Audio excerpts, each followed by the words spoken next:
दोस्तों, फिल्मों के कुछ किरदार ऐसे होते हैं जो भुलाए नहीं भूलते। जरूरी नहीं कि ये लीड हीरो या हीरोइन ही हो, कभी कभी सहायक कैरेक्टर्स भी लीजेंडरी बन जाते हैं।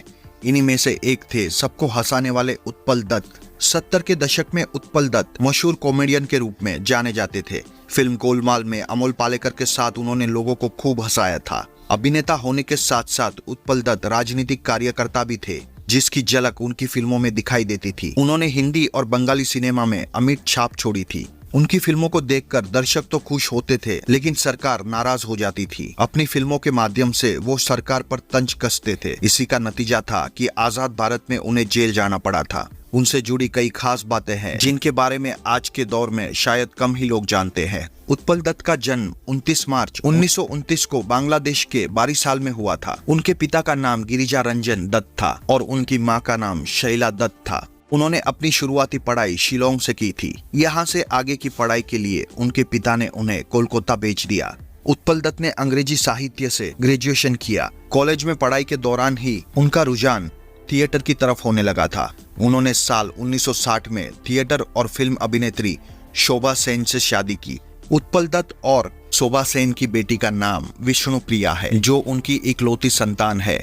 साल 1940 में उत्पल दत्त अंग्रेजी थिएटर से जुड़े और अभिनय की शुरुआत की। शेक्सपियर साहित्य से उनका विशेष लगाव था। नाटक ओथेलो से उन्हें काफी वाहवाही मिली थी। इसके बाद उनका बंगाली नाटक में मन लगने लगा। बंगाली फिल्मों के साथ उनका थिएटर से प्रेम भी जारी रहा। इस दौरान उन्होंने कई नाटकों का निर्देशन और लेखन भी किया। बंगाली राजनीति पर लिखे उनके नाटकों ने कई बार विवाद को भी जन्म दिया। बंगाली फिल्मों में सफलता पाने के बाद उन्होंने साल 1950 में हिंदी सिनेमा का रुख किया। उनके अभिनय को यहाँ भी काफी सराहा गया। बॉलीवुड में हास्य कलाकार के रूप में उनकी पहचान बनी। उन्होंने गोलमाल, नरम गरम, रंग बिरंगी, शौकीन और गुड्डी जैसी फिल्मों में काम किया। अमिताभ बच्चन की पहली फिल्म सात हिंदुस्तानी में भी वो थे।